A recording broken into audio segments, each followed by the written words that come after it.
เ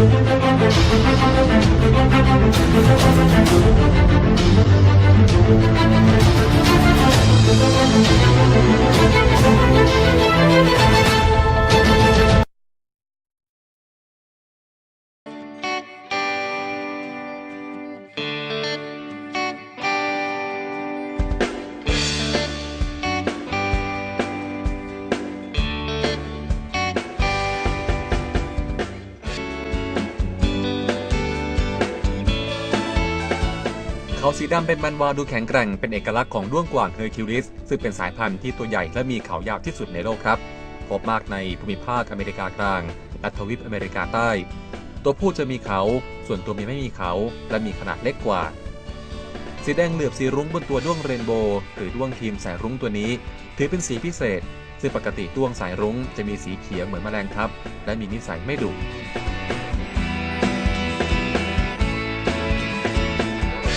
การเพาะพันธุ์ด้วงกว่างเฮอร์คิวลิสเมื่อด้วงพ้นจากระยะดักแด้ประมาณ 1-2 เดือน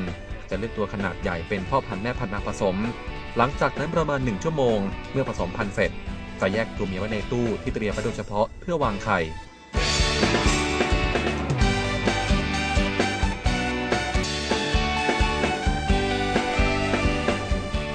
ขั้นตอนต่อจากนี้ครับจะใช้เวลาประมาณ2 เดือนเป็นต้นไปต้องหมั่นสังเกตในตู้ซึ่งด้วงจะเริ่มออกไข่ซึ่งการเติบโตจะแบ่งเป็นระยะที่1จากไข่สู่ระยะที่2คือตัวหนอนและโตเข้าสู่ระยะตัวหนอนช่วงที่3รวมเวลาราว3 เดือนครับจึงกลายเป็นดักแด้และเติบโตต่ออีกราว1 ปีจึงกลายเป็นตัวด้วงที่สมบูรณ์การเลี้ยงด้วงสามารถจัดให้อยู่ในตู้โชว์หรือกล่องสำหรับด้วงโดยเฉพาะและอาหารต้องไม่มีสารเคมีตกค้าง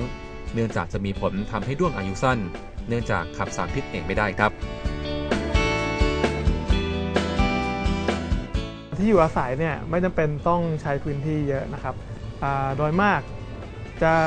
ใช้กล่องใบขนาดใหญ่กว่าลำตัวของเขาเนี่ยประมาณ 1-2 เท่านะครับแล้วก็ปูพื้นด้วยมอสแล้วก็ฉีดน้ำทุกวันนะครับแล้วก็ให้เป็นอาหารที่เป็นออร์แกนิกหรือถ้าหาไม่ได้ก็จะเป็นเยลลี่สำเร็จรูปสำหรับเลี้ยงด้วงโดยเฉพาะครับหรือว่าจะเป็นผลไม้ปลูกเองก็ได้จะเป็นผลไม้ที่มีรสหวานนะครับเช่นกล้วยอ้อยมะละกอได้หมดทุกอย่างครับที่เป็นออร์แกนิกขณะที่ข้อควรระวังคือการควบคุมอุณหภูมิให้เหมาะสมในช่วง 18-28 องศาเซลเซียสเนื่องจากมีผลต่ออายุของด้วงเช่นกันอุณหภูมิสำคัญที่สุดนะครับคือโลกทุกวันนี้มันร้อนขึ้นนะครับทำให้ด้วงในธรรมชาติลดลงเพราะฉะนั้นเมื่อเรานำมาเลี้ยงเนี่ยเราต้องดูว่าเราสามารถเทคแคร์เขาได้ไหมในเรื่องอุณหภูมิที่เลี้ยงก็คือ 18-28 องศาครับถ้าอุณหภูมิอยู่นอกเหนือเขตจะเกิดอะไรขึ้นกับโลกมันสิอายุจะสั้นขึ้นนะครับสมมุติว่าเฮอร์คิวลิสอย่างเงี้ยจาก1 ปีเต็มที่นะครับอาจจะเหลือ6 เดือนหรือว่าด้วงครีมนะครับอายุเฉลี่ย3 ปีอาจจะเหลือ1 ปีประมาณนี้ครับ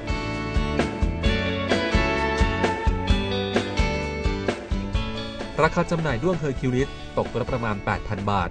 ซึ่งด้วงแบ่งเป็น2 ชนิดคือด้วงกวางมีลักษณะเขาตั้งและด้วงครีมเขาแนวนอนและมีอีกหลายชนิดที่นิยมเลี้ยงอย่างเช่นด้วงชิรอนด้วงเนปจูนด้วงคาบุโตะ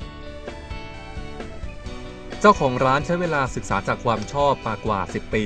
และเปิดร้านจำหน่ายมาประมาณ2 ปีจนเพาะทุ่นได้กว่า40 สายพันธุ์ปัจจุบันยังมีผู้เพาะพันธุ์ด้วงไม่มากนักเนื่องจากต้องอาศัยความรู้ในการศึกษาวงจรชีวิตด้วงเป็นอย่างดีครับ